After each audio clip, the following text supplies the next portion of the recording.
Hello, it's Matt Linklater. I've been featured in Inc. magazine on ABC, CBS, Fox, and NBC. My mission is to change the financial landscape of America. So when you think about it as a leader, you have to push your team's envelope each and every day. You have to elevate their standard. This is really about how do you maximize your time.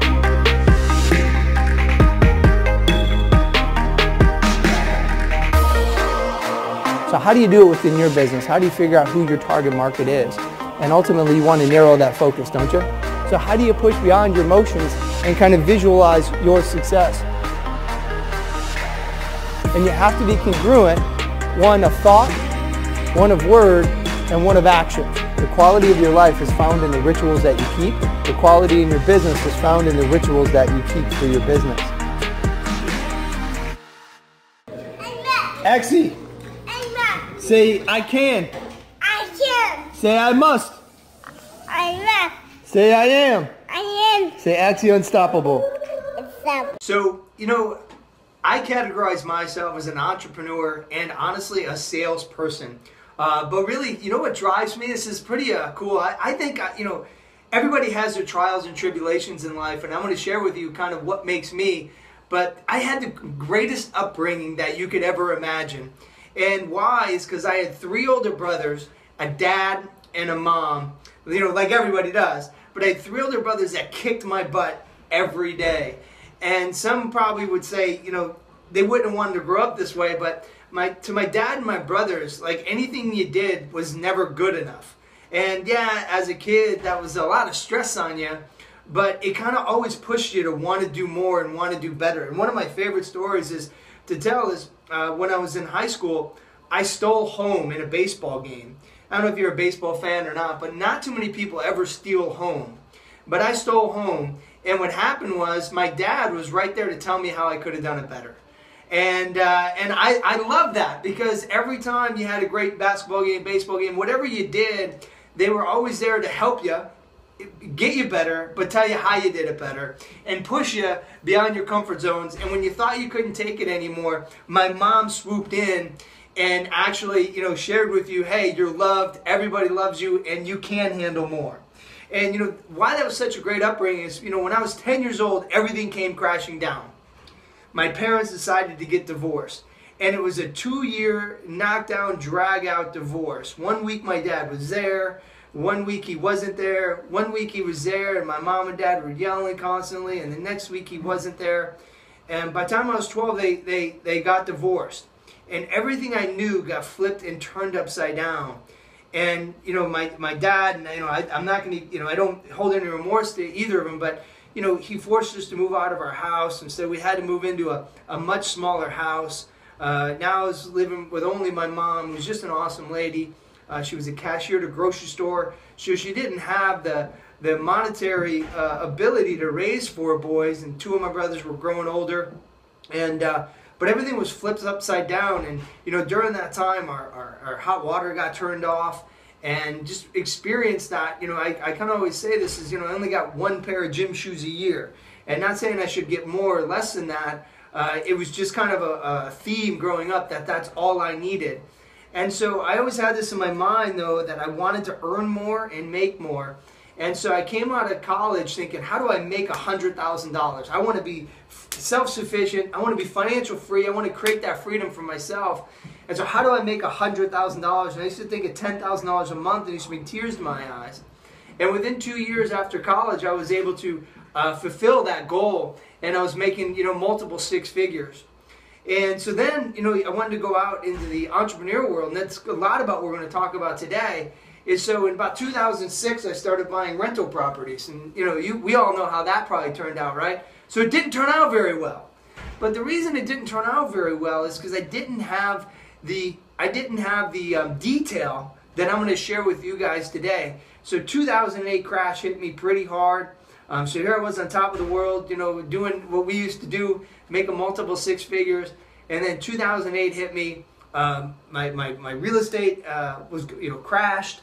I got let go of my job. There was 40% unemployment in our industry, and so then I picked myself back up, and in 2009, 2010, I started buying more houses, and I went on to my entrepreneurial dream. And the biggest thing is that level of detail and kind of managing your resources and managing your money. So you have great ideas, but how do you break it down to those small, implementable increments is what I call them, and what I'll share with you today. And so what that brings into today is, I've been in the financial world for 20 years. I worked for Allstate, AXA, and Ameriprise. And when I worked for those firms, I worked with high net worth individuals. And so I took all these different types of strategies that I had in the corporate world and brought them in and said, what if I could just go out there and bring these all to small and medium-sized businesses and create ultimately what I was lacking during 2008, and even lacking when I started my second housing company. I was learning some painful lessons that I needed to manage my money, focus more on the details. And so what we do now is we have a full-fledged, it's basically what, to give kind of what it is to people is a tax and accounting firm. But really what we do is we provide family office services. And so really what a family office is, if you think about Warren Buffett, Bill Gates, Donald Trump, they have a team of CPAs, financial advisors, and tax attorneys managing their money so they get the best deals no matter what they're doing. So when they're buying a house, when they're managing their money, when they're transferring it to the next generation, they have this team that's analyzing every detail. Now, we can't all have that same team. It's just cost prohibitive. But so what I was able to do is put together a team of CPAs, tax attorneys, and financial advisors and create this whole family office structure and provide this level of detail in tax and accounting for business owners. And what we find is that we can decrease taxes by an average of 35%. Another lady, we found that she was overcharged on merchant account services and put another $35,000 in her $2 million business. We get people work opportunity tax credits. So we just look at everything you're doing and comb through everything that you're doing and identify areas that you can put more money back into your business. And so that's what we do today, and that's kind of what drove me into ultimately what I do today to create this family office structure. But I think there's 4 main areas that business owners like myself struggle with, and a lot of these things are things that I've struggled with that I bring to business owners, and a lot of things I see business owners struggle with can be summed up in these really 4 things. And I'll give you the 4, and then I'll drive down into detail on each one. Number 1 is your focus. Number 2 is knowing your numbers. Number 3 is not all debt is bad debt. And number 4 is sales cures all. But number 1, let's go into what are you focusing in on each and every day. Now, I'm going to give you a book. One of the greatest books I ever read is a book called Flow by a gentleman named Mihaly Csikszentmihalyi. I'm sure I'm not saying it with the proper accents and the proper accent even. But what he says is this, is that we're bombarded with information, but we can only handle a small portion of that information. So we're bombarded by 2 million bits of information, and we can only handle about 134 bits of that information. So really, when you think about your focus in life, there's an infinite amount of possibilities. But what are you focusing in on? And so let me just explain that. So you cannot not focus on something. So I say, don't think about the loudest, reddest fire engine. What are you thinking about? The reddest, loudest fire engine, right? And so you cannot, so as a business owner and an entrepreneur, you have to have the right mindset. So are you thinking about debt or are you thinking about growth? So if you're not expanding, then you're contracting. And so Mihaly Csikszentmihalyi says we're bombarded by these 2 million bits of information. And so we're really taking this in by our limbic brain. And we think we're all logical with our neocortex and our frontal cortex. But really, we're driven by our limbic brain, which neuroscientists say operates 6 seconds before we become logically aware of it. So we're driven by these kind of unconscious forces each and every day. And so really, when you look at Mihaly Csikszentmihalyi, bombarded by 2 million bits of information, you can only focus on 134. There's an infinite amount of combinations that you could essentially focus in on. What are you focusing in on? And so a lot of us are driven by our cognitive biases. And so really our cognitive biases, there's a great video on YouTube that explains this. And it was a gentleman that's riding a bike. And so you switch the bearings on the bike, so when you ride the bike, that when you turn left, you go right. When you turn right, you go left. And intellectually, that should be easy. But in practice, he couldn't do it. And so ultimately what happens is these cognitive biases, is we're taking in information, we delete, we distort, and we generalize. And we do all that on our past experiences. So think about this. Do you ever have somebody who goes from one relationship, and not you, but in your life, that goes from one relationship to the next relationship to the next relationship? They're seemingly different relationships, but from you, the observer, it's like they're replaying the same relationship over and over. And so that's how, if you think about your business startups and, your false starts in business and how much you have to keep pushing and pursuing, is we're playing over these patterns. And so really, how do we get rid of those types of patterns? Let me share with you a few things. Let me just kind of illustrate this pattern one more time. And I'll give you a couple things to change the pattern. If I had a dump truck of toothpicks, and I was going to dump 2 million toothpicks on you every second, okay?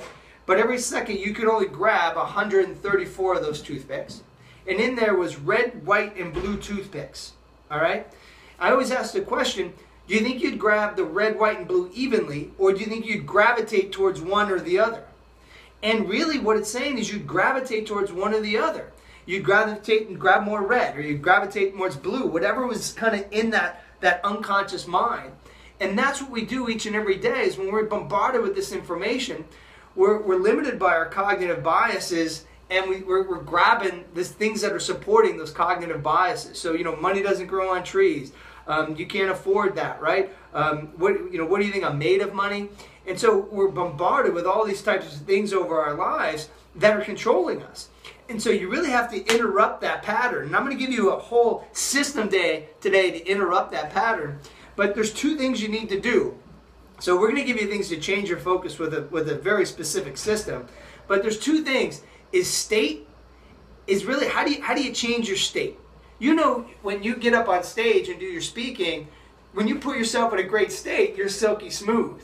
But if you're in a bad state, sometimes you can't even get a word out. And it's the same thing in business. It's the same thing with money, is seeking out opportunities. Is, are you in the right state? And so, one thing, just kind of how to put yourself in the state is, we call it priming, if you will. And there's a story of people that were given a cup of coffee. Half of the people were given a hot cup of coffee, the other half a cold cup of coffee. Then they were told to read a story. The people who drank the hot cup of coffee talked about the lead character in the story as being warm, inviting, a gentle person, a nice person. But if you drink a cold cup of coffee, that same person was cold and callous and non-inviting. And so really every day is, how do you prime your mind? And so, I meditate in the morning. I make sure I do physical activity first thing in the morning. I do, that meditation puts me in that grateful state, in the state of opportunity. And so really, how do you put yourself, and we all have different ways to do it, but you really have to put yourself in that right state, in that abundant mindset, in that abundant state, because you're driven so much by unconscious patterns. And, I am a certified hypnotist. I'm a certified NLP and all this stuff. But really, what that says is that 80 to 90% of our actions are driven by our unconscious thoughts and patterns. So you really have to think about, how do I change my focus? So a couple ways is, be leery of your state. Motion creates emotion. You guys teach that. And how do you prime yourself? Whether that be through meditation, eating, and some of that motion and that physical activity. And then also focusing in on these types of strategies. And what I'm going to share with you today, really, you should look at every morning and every night before you go to bed. So number one is focus. I think that's one of the biggest things, is where is your focus? Number two is know your numbers. And on the personal side and on the business side. So on the personal side, when I say know your numbers, is this. I don't know if many people know this, but the majority of Americans' finances break down is 35% of their income goes to pay interest. So interest on credit cards, interest on home loans, interest on car loans. 24% goes to pay taxes. The average person's effective rate is 24%, and that is just state and local taxes, not even sales tax. So if you had sales tax in there, I would say that's probably closer to even a 30%, which then, that means 60% to 70% of your money is gone to pay everything before you even get to spend it on necessities and food and things like that for your family. So really understanding your numbers and where's your money going. And that's why I'm adamant is that you got to figure out what's the right type of debt for interest, and then how do you minimize your taxes. The other thing is on businesses is, as a business owner, you need to know your numbers. So I'm out there, I'm buying some businesses, and one of the gentleman's businesses, and give you a number how the numbers should break down in this specific business, it's an accounting practice, is a third should be overhead, a third should be employee cost, and a third should be seller discretionary income, meaning their income plus their EBITDA for those of you who are the business owners. But really it's that owner discretionary cash flow should be a third. And so this one business I was buying, he didn't even realize that. Here's his CPA. He should know other people's numbers. He doesn't even know his numbers. He had 48% employee costs, and he only had 22% owner discretionary cash flow. So you have to know your numbers. So by just increasing, if you just increase your sales by 20% and decrease your cost by 12%, you drive your profit by over 60%. Now I know that's easier said than done, but there's strategies to get in line. And so when you know your numbers, you at least know if you know where you are and you know where you want to go, that's half the battle. So number 2 is know your numbers. Number 3 is understand debt. Not all debt is bad debt. So buying a house, bad debt. I'm not going to get into too much particulars, but you should, if you're going to be a homeowner, you should own a home and have somebody else rent it and pay your bills, because you're paying high interest, high tax, and all those types of things. So credit card debt, car loan. Well, car loan's all right. You should lease, not buy, but that's a little bit beyond here. Also, buying a house, right? So that's debt, and that's not really helping you fuel. So let me give you a couple ideas on good debt. So good debt is debt that creates income. So let's say you're going out and you buy a company. So one way to grow your company is go buy a company. So let's say you go buy $1 million company, and they have a $1 million company has $250,000 say free cash flow or EBITDA. So you paid 4x multiple, if you will. Now to service that $1 million in debt with no money down on a 10-year loan would be about $112,000 in today's environment every year, right? So that gives you over $100,000 in new revenue that you didn't have because you took out good debt. So the third thing is just understanding debt and understand how people like I know Donald Trump has had some problems in the past, but how did he get so rich? Because he understands good debt. That's really what he did. And then the last one, the fourth one, where I think most people in life and business owners go wrong is, and this is one of my biggest things, sales cures all. You have to grow your business and have to drive your revenue. So for instance, that gentleman that had 48% employee costs, it's not just cutting out the employees, he probably needs those employees to service his business. He needs to grow his revenue per client. He needs to increase his profit margin per client. And so, people, when I tell them that, sometimes when I tell them some of this, they're like, well, I never thought about that, or I don't know how to do that. So, although, I'm a tax and accounting firm and a financial advisory firm, we have business consulting because, the truth is sales and revenue cures all. So really to frame it up, the 4 things that people needs to shift is number 1, your focus. Give you just a quick story on that because how important that is. I worked with a business owner. I had a joint venture with him. It was his business. I built an on-demand platform for him. But every one of his meetings was all about, hey, if we make no money from here to the rest of the year, our bills are paid. That was the first thing he said in every meeting. And he was a sales training company. So you would think that he should have said, hey, we got to grow, we got to hit 20% lift this year, and we're only on pace for 10. What are we going to do different? But instead, he was talking about the profit. And guess what? He's not in business anymore. So your focus is huge. So you're focusing on the revenue growth, or you're focusing on the going out of business. And it's really about, are you focusing towards what you want or away from what you don't want? And those are the unconscious patterns. Some of the things that we've worked with people in over the years is really you want to be focusing in on ultimately moving toward what you ultimately want and being pulled by that passion. So number 1, that type of focus. Number 2 is just knowing your numbers, understanding where you are each and every day.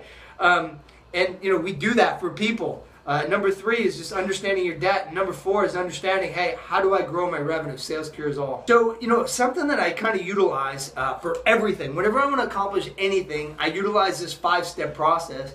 And it's a heuristic. I love just kind of studying different things that I practice for a period of time so they become kind of an unconscious problem-solving way, or an unconscious type of way to kind of solve problems and maximize ultimately what I'm doing. And so really it's a 5-steps process, and here it's the 5-step process to create some wealth, and it really breaks down to a very simple kind of formula. And here it is. Number 1, what gets measured gets done. Number 2, start with the end in mind. Number 3, work backwards. Number 4, break it into actionable increments. And number 5 is use self-to-self measurement. Now let me tell you what self-to-self measurement is in business and in life, because I think it's really hard as an entrepreneur. Is we always look out there and see, all these, in the day of Instagram, we see all these guys flying on their private jets and doing all these things. And not saying you can't have that, and not saying that one day you won't have those, because I really believe if that's your desire, you can have those. But sometimes you look at that and it seems like so esoteric and far out there, right? So ultimately, a self-to-self measurement really is how do I measure myself against myself every day? So they did a study of paraplegics that were able to walk again. And these paraplegics didn't look outside and say, man, I'm never going to be able to walk again. Look at everybody walking and running. I'm never going to be able to do that. What they did is just simply said, how do I wiggle my pinky toe? How do I wiggle my next toe? How do I wiggle my big toe? How do I flex my calf? And then all of a sudden, by just using those small increments, their both legs were moving and they were able to walk again. And so really, how do you use that self-to-self measurement? And so a metaphor I use on this is simply if you were gonna do a diet, right? And so let's see the 5-step process is in a diet. So you come to me and say, Matt, I want to lose weight. Great. What gets measured gets done. How many pounds do you want to lose? Let's say you wanted to lose 144 pounds. That's great. That's measurable. Number 2, start with the end in mind. When do you want to lose this weight? 1 year. And so I think many people get lost right there. They stop. 144 pounds is so far out there, and doing a year, they just don't believe they could do it, right? So now, number 3 is you have to work backwards. How do you break it down into small increments? So 144 pounds, in every month, that's 12 pounds. Every week, that's 3 pounds. So that's attainable. 3 pounds a week is attainable. So breaking it down to that manageable increment. And then number 4 are actionable increments. So if you really want to lose just 3 pounds a week, you probably have to measure your food so you understand what portion size is. You have to eat every 2.5 hours. I know there's many different diets out there, so I won't go into it, but you probably need, every 2.5 hours having a small protein, having a small vegetable, some sort of that. And then you have to walk for a half hour a day and break it down as actionable increments. And then lastly is use that self-to-self measurement. Is if you eat a candy bar, you can't say, well, screw it, I'm not going to be able to do it. The next day, eat a half a candy bar, then a quarter of a candy bar, and just kind of slowly use that self-to-self measurement to get you to that next level. So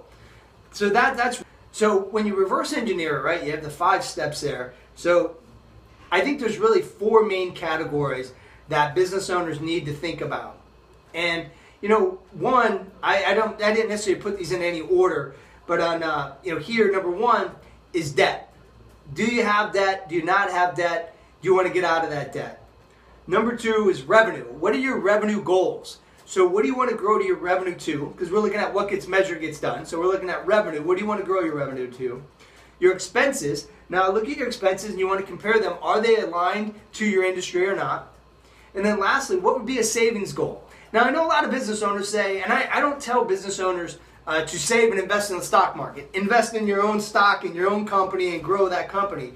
And really what I'm saying here a little bit is savings is kind of that rainy day fund for your business. That fund so when the market declines that you could jump into your industry and buy more, right? Or even that savings is we help people find that savings within their business by helping them reduce their taxes, by some of the things I talked about already. The biggest thing is our tax savings, 35% tax savings.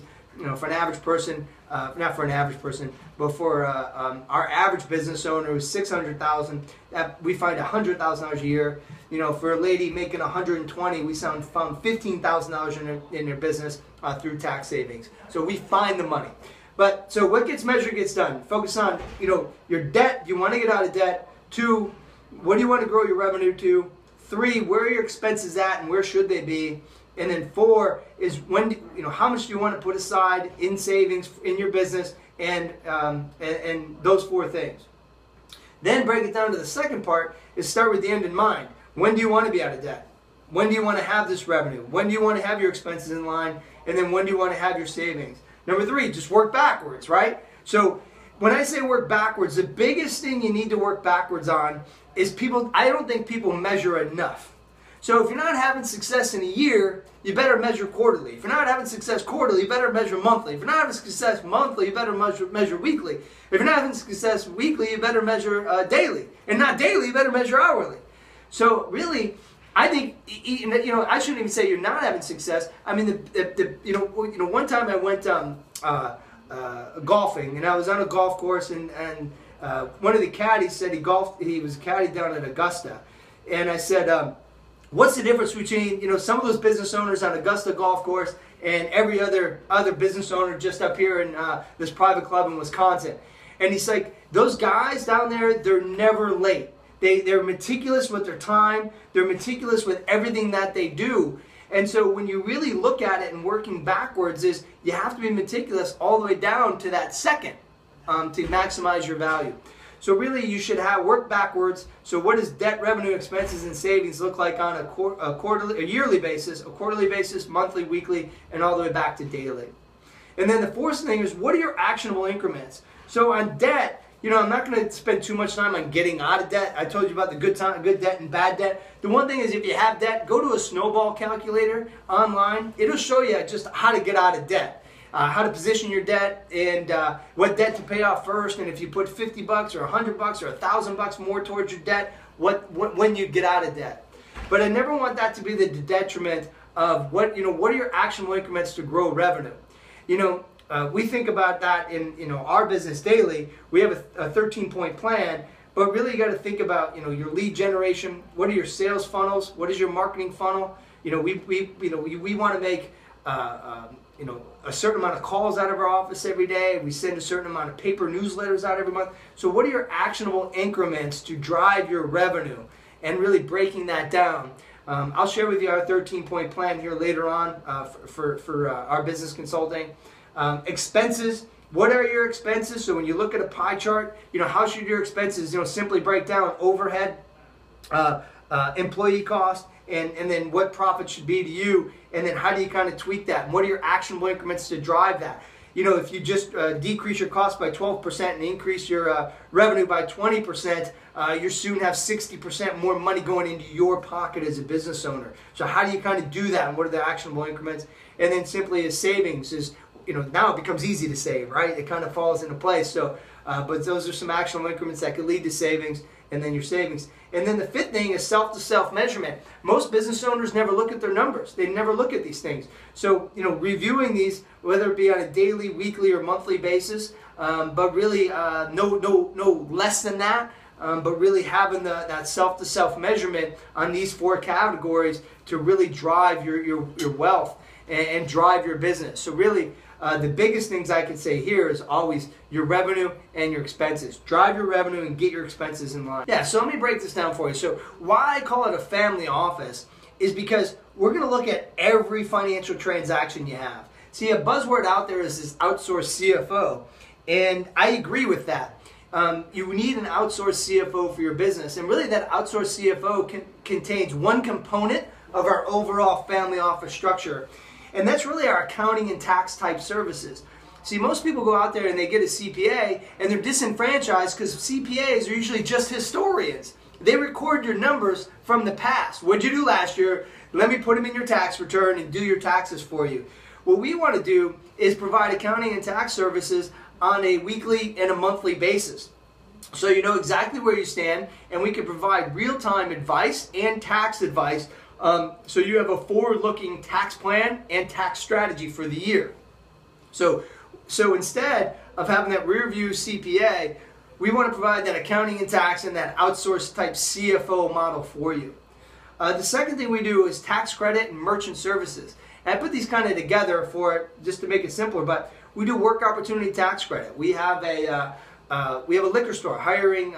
They hire about 40 people a year, and we'll get them a $42,000 work opportunity tax credit. So it's a $1.5 million pre-tax business. We put $200,000 in tax savings back into the business. Now we put another $40,000 in work opportunity tax credit. So, just how do we kind of find those small things? Also, one of the big things is we either do merchant service audits or merchant service, we replace your merchant service account. So one lady was paying $75,000. We got her down to $35,000. So we saved her $60,000 in taxes, then put that $40,000 back in her business. We found $100,000 for her in her business in profit.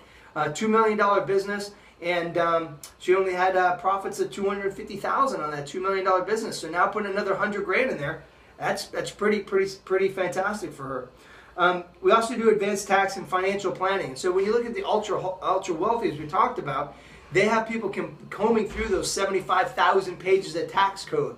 And so we look at under advanced tax planning, we look at a few things. We look at advanced business structures. How are you set up?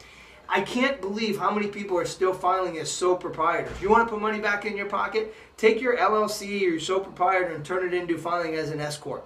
You'll save yourself probably a few thousand dollars in taxes. And so really, how are you structured? Or if you're already a pass-through entity, do we put a C Corp next to it? Are there strategies that a C Corp and a pass-through entity could work side by side? Typically there are. Depending on the level of income you have and the level of revenue. Create tax efficiencies. Everyone's familiar with kicking the can down the road through qualified accounts or 401ks and different things. We have ways that you don't have to kick the can down the road. You can actually get huge tax savings now and pay a reduced tax savings rate on the back end while the money comes out through different strategies, key man strategies. A big one that we're doing is a captive insurance company. So a $13 million pre-tax profit company can be self-insured. So they can put $2 million into this captive insurance company. So they get the tax deduction on their main business, and now they don't have to pay taxes up to $2 million in revenue per year for this new captive insurance company. So they're going to get close to a $600,000, $700,000 tax savings right there, right? Even more. Wealth building strategies. So we'll do financial projections. We do self-directed IRAs. We have a gentleman wanted to buy another building, and he said, should I? And so he could take his current income and pay taxes and buy the building, or we could do a self-directed IRA, buy that in his IRA, and then get him tax savings this year. Have a couple $100,000 tax swing for him this year, just by doing it properly.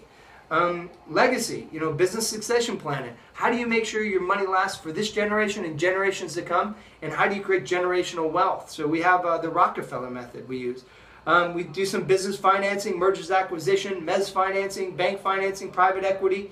We're raising money. We raised money for a men's hair salon recently to open up another salon, another location. We raised money for a really cool cyber security, for cloud security business. A diesel filter company increases the life of an engine. So we're raising money for different firms out there. And then our business consulting. We do profit consulting. We've already talked about that, so I don't want to go into that. But our sales and revenue and business optimization, I mean, I know it's about building wealth. The number one way you can build wealth, grow your revenue. Buy other companies, build your company. And so really we have our business optimization strategies here. I wrote a book called Story Selling. So you want to, are you going out the right message? What's your lead gen? When you look at your lead gen, do you have a sales funnel and a marketing funnel? They're different. Sales funnels are ready now. You 3, 4, 5-step process, get them to pay you. Marketing funnel are those people you got to nurture. How do you maximize your conversions? Maximize sales engagements. Content education out there, right? Do people, we are the best kept secret out there. So, we take them through your referral strategy. I always, people say they get referrals, but do they have a strategy to follow up on it? So really is, putting all this together is how do we look at your business and just help you kind of grow that overall pie for yourself and do it strategically. And so that's really what we do. And so you can go out there, and I encourage you to do some of the things and do the do the work that we just talked about, but also, you know, you're paying for tax and accounting services out there, so why not have a done-for-you model? And that's really what we tried to do, is bring a done-for-you model to help grow that overall pie of a business and grow what a business owner gets to keep through all these types of tax savings, accounting, financial strategies, and business optimization strategies. You know, you're exactly right. And some of the things that you talked about there for a business owner is, I was talking about this today with my team, is that when business owners, we start out, we're grinding, and we're doing everything ourselves, literally everything ourselves. Our taxes, our accounting, our sales, our service, we're doing everything. And then we get comfortable though. We get up, we ramp up, and I saw this the first day, I think I was a financial advisor, is we ramp up to about $120,000. For whatever reason, that seems like a sweet spot. It was 20 years ago, and it seems like a sweet spot still for a lot of people. We ramp up to 120,000, and then we hold on so tightly, but we don't have a business because it's just us doing everything. So here we are at 120,000.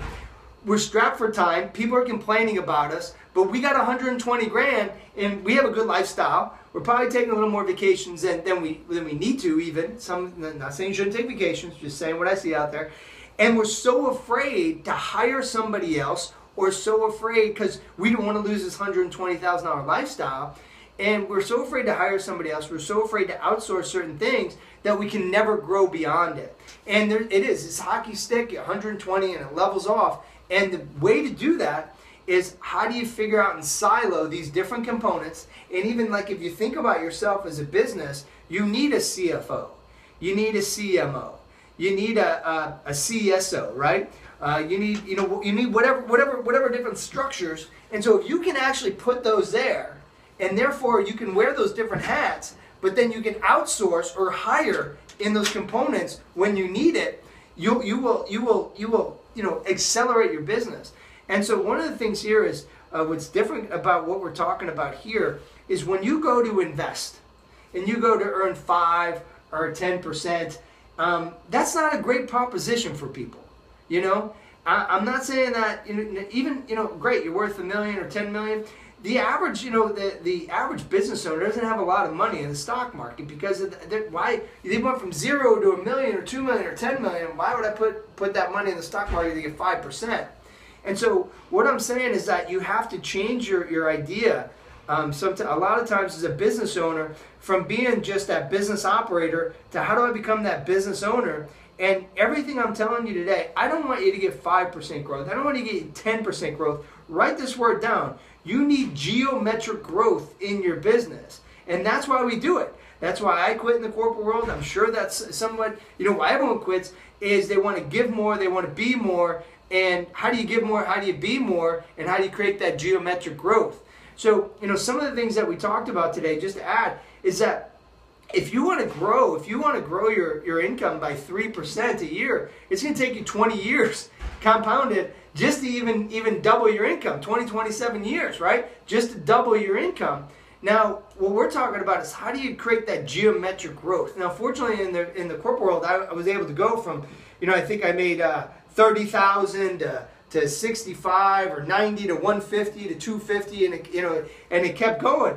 And even and what I'm talking about is there from, I think, from 22 to 26, I started at 30,000 and got to 250,000 really fast.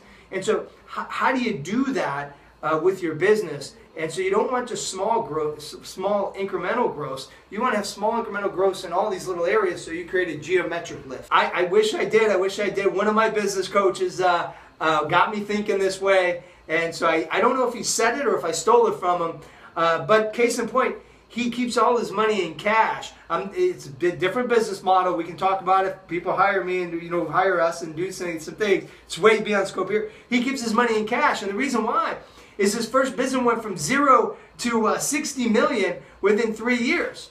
So he's like, why am I going to put my money somewhere that's going to get 5 or 8%? I'll just go do that 0 to 60 million again without any money. So it's a change in mindset of ultimately of creating that abundant wealth that we're talking about. It's really a different mindset. And his mindset is creating that geometric growth where an entrepreneur, I think he claims, going from investing $850 and taking that to 300 million, I think is really what the company was worth. So how do you have that mentality versus how do I hold on to my 120 grand and create a very average company that most of my clients aren't going to be happy because I can't service them the way they need. Well, you know, it's something interesting you just said right there. So we have 3 partners. Top line revenue is $10 million in their business. Their net to each of them is right around $1 million.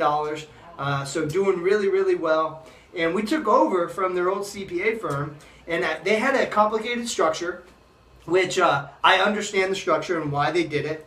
But the other CPA firm could not understand the structure or the dynamic way the money was flowing, and they were overpaying in taxes. Regardless of anything that I can share with you here, just by me going in there and understanding why they were paying tax at the top corporate level when these other corporations owned it and that they were pass-throughs, blah, blah, blah, it didn't make sense. And so, and they were incorporated in Illinois. The one guy was paying $30,000 in taxes when he didn't have to, so we reincorporated them in a different state so they don't have to pay that tax. So we saved the one guy $30,000. We saved him on state taxes. And this is a reputable CPA firm. It's a big CPA firm. They're almost like a horse with blinders on it, where they're just caught down in the weeds and just couldn't see the picture of how business was actually being done. And so, let alone we were able to save each one of them 35% on their taxes, just by sharing, just restructuring, incorporating them in another state. We're going to give the one guy another $30,000 check. So it's just the CPA, for whatever reason, is not analyzing it that way. They're just doing the taxes of the entity. You give them your books. They take your books. They put them into your tax return. And you say, how do I pay lower taxes? They say, well, you can't. And you try to give them more write-offs. And that's what happens every year. There's no proactive strategy to see in the whole picture. And I would say the difference here is that, you know, a CPA where they're chunked down in the details, we can get back up to the big picture. One of my communication strategies are, seeing the forest through the trees, if you will. So, you know, CPAs are just among the trees. I always say, if you're lost among the trees, how do you get out? The joke I always say, ask my wife and then go the other way. She's 100% always goes the opposite way. She doesn't like when I tell that joke. Don't tell her I told that. No, she'll think it's funny. But ultimately, if you're down in the weeds, you can't get out, and that's a CPA. And so by us and our strategy is that we take a look and we see how the whole forest is laid out, so you could then navigate the tax plan, the tax code, and really navigate your business, grow your revenue, and make sure that all the accounting and taxes are in the right place. Awesome. Thanks for having me. I really appreciate it. Exie. Say, I can. I can. Say, I must. I must. Say, I am. I am. Say, Axie Unstoppable. Unstoppable.